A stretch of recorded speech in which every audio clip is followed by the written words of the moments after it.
Papunta na kami ngayon sa kakao. Yan, naglakad kami papunta sa kakawan, guys. Kakabing putik. Ayan yung putik, oh. Ganyan dito, guys. Ayan. Dito muna kami ngayon sa bukid kasi naka-quarantine kami. Tumakas lang kami.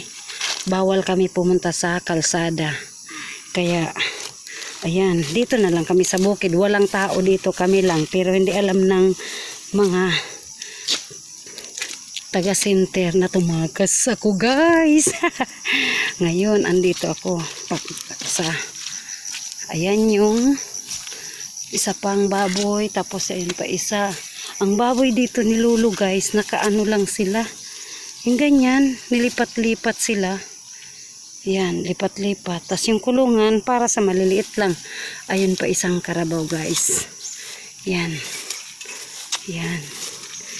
Next week, sa Lunes, pwede na kaming pumunta sa kalsada. Kaya sa dagat naman kami pupunta, guys. Maligo kami, mag-swimming kami sa dagat. Punta kaming Lianga.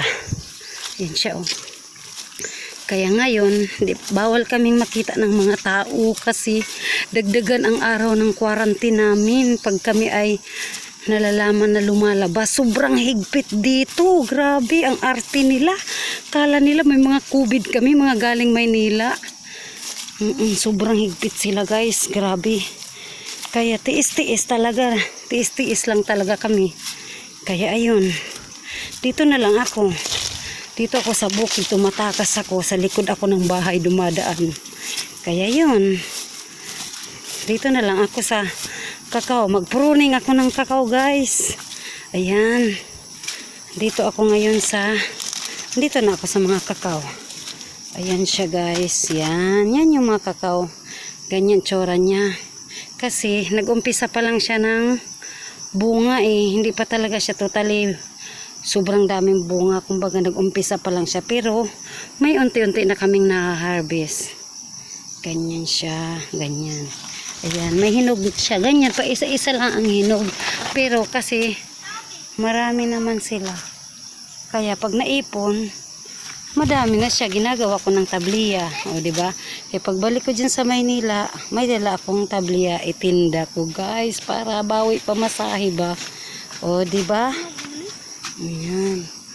Yan si Aaron, guys. Gwapo, diba?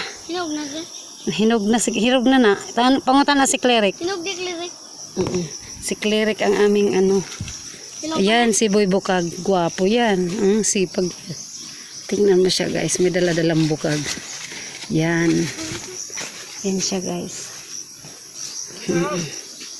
Ganyan lang. Ganyan lang. Sen, mamaya. Pakita ko sa inyo paano mag-pruning ng kakao. Ha? Bye-bye.